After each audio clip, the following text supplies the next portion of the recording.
All right. Hey guys, it's Christian again, back with another episode of Losing My Mind, the podcast dedicated to all things brain cancer related.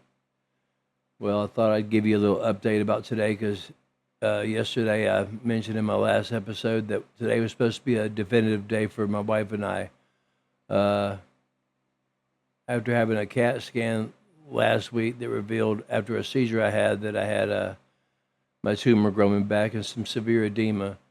They put me on a steroid, which is working. I got the use of my left arm and left hand back, and the edema is reduced significantly.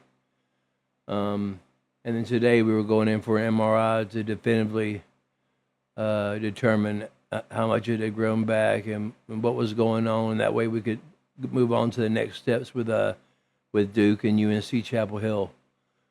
Well, you know, the glioblastoma game is a game of constantly hurry up and wait, isn't it? I mean, it's very hard to get anything, pin down anything in a short period of time. But anyway, we kind of walked away with a little bewilderment, and it wasn't all bad news. There was some good news and some very uncertain news. I don't have the images in front of me right now. I haven't received them. When I do, I'll upload them and show them exactly what I'm about to tell you. But to put it in a nutshell, to our pleasant surprise, the tumor door and the radiation treatment that I went through, I did blast a nice good hole through the solid tumor that I amassed back in May and had removed in July. I was surprised how much of it had gotten destroyed. But still, when I had my first resection, they had to leave a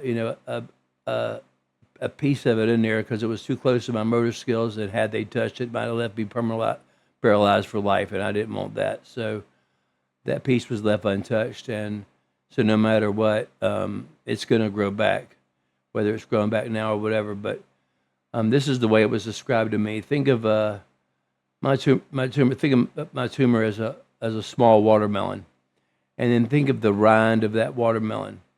After I had my first resection, 3 weeks after that, I went in for my first MRI to see what was going on with the tumor, and it showed the thickening of that rind on the outer right side of the of where the tumor was located, and it showed a thickening, which is usually indicative of it's trying to grow back. And that's when they said, "All right, let's get you started on chemo and radiation immediately, and see what we can do about that." Well, there was two good things that happened. Number one, like I said, a large portion of the visible tumor that you could see left had got pretty, it was destroyed pretty good, and even the rind the thickened rind from the initial resection had even thinned down, which is a good sign because you don't want to see that thick rind wall going around where your tumor was originally located. Because, like I said, it shows that it's trying to grow back, or it is going to grow back. But so it showed a large portion of my solid tumor had been destroyed, and that the rind had actually thinned. But the one major problem was, though, the actual cavern itself, where the tumor was removed, had grown by 25%, and which is also indicative of possible regrowth. But there was so much edema left in my head that it made it you couldn't determine one way or not whether that larger cavern was proving that the tumor was growing back, and even if it was, by how much. So now we're playing a game of, like I said, hurry up and wait, because we got two things against us on that, is that these phase 1 therapy trials, they're very time sensitive. They have a couple of rules. Number one, you have to be completely self-sufficient. You have to be there the whole time. You have to be able to cook your own meals. You have to be able to walk and bathe yourself. Like I said, completely self-sufficient. And with all the edema I still have up there, there is a likelihood that there is a chance I could suffer another seizure and then use lose the use of my arm or a leg or something just long enough to miss my window to get into this trial. And number two, if they can't get down the edema fast enough, I've only got about 2.5 more weeks on the steroid where I can take it and get this edema down to a safe point where I can either have the resection or so they can exactly pinpoint where this thing is growing back at and how far. But I mean, I'm pretty sure it's growing back because stage 4 glioblastoma and methylated, it doesn't play around. It doesn't wait very long. And my doctor's initial response was, well, let's play this out and do another MRI in 2 months. My wife very respectfully asked, said, hey, his first tumor went from a shadow on his brain to the size of a peanut in 6 weeks, and it did an immense amount of damage. Can we come back in a month instead of waiting 8 weeks? And he agreed to it, and he also agreed to wait on whatever Duke or UNC says. So we're still going through with that. I haven't lost any hope at all. We're actually we're going to Duke next Wednesday to meet with their brain cancer team and discuss my case. And on the way up there, we'll actually be doing another telehealth call with UNC, because by then they would have, next week my case is going before the Tumor Trial Review Board to discuss my case. And hopefully their neuro-oncologist will see something below that edema enough to give us a definitive answer, say, all right, let's go ahead and get this resection going and get you down here in Duke get you down here in UNC Chapel Hill as soon as possible. And whichever, we're applying for both so that we have better odds of getting accepted, because they said I'm a prime candidate because I'm healthy in every other way, and they like my age and just like I said, other factors that makes me a prime candidate for what they want in their next stage. So we're going to both places next week, and hopefully get a more definitive answer on what this X-ray showed today, because though it showed some good things, it showed some very uncertain things that could work against our favor.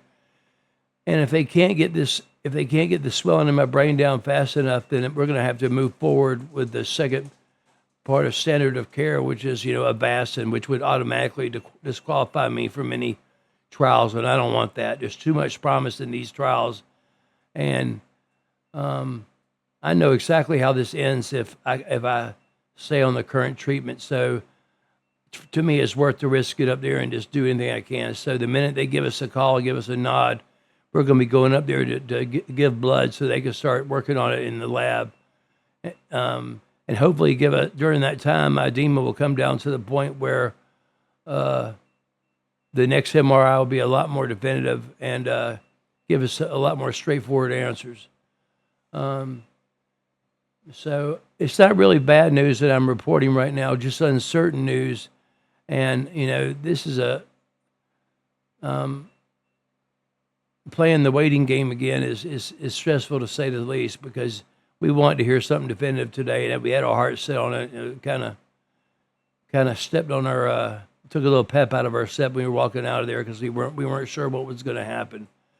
But at least the doctor has agreed to not move forward with any more treatment until he's heard from Duke and UNC Chapel Hill. And all my images were immediately sent to them this afternoon after the MRI was done, all my blood work. But that's another thing. The steroid itself is, although it's taken down the edema, it's got my white blood count all out of whack. And what was the other thing they said?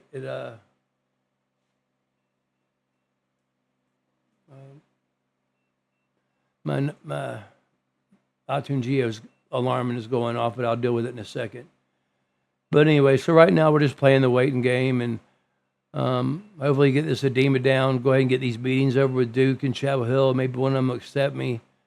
Go ahead and give them my blood, get the ball rolling on that, and hope for the best over here on the edema side of things. But the fact that the cavern where my original tumor was taken out has gotten 25% bigger is indicative of the fact that something else is growing there, because it's getting bigger. Um, and when I get my images, I will upload them, and it'll be a lot easier for me to explain what it is I'm trying to explain. That you'll have some visual to look at, but not giving up at all. Just giving you an update. I'm still very cautiously optimistic that this is going to go in our favor as far as the trials. I am really excited to get up there and do what I can to help out with this. Because like I said yesterday, the early results are getting back are very promising indeed. And so I can't wait to throw my hat in that ring. But that's about all I have to say for tonight. So anyway, thanks for watching, and keep us in your prayers and thoughts, please. And I got a dog. I'm about to walk to go to the bathroom and fix whatever's wrong with my Optune Geo. So you guys have a good evening, and happy Halloween tomorrow, and stay safe, and try to stay positive, and don't give up. Don't give up, okay? Don't stop until you are stopped. But yeah, this hurry up and wait, and all the uncertainty that comes along with this, it gets old. Because my God, we all want answers, but some days you get them, and some days you don't. And anyway, that's it. So I'm gonna sign off now, and until next time, I'll see you then. Later.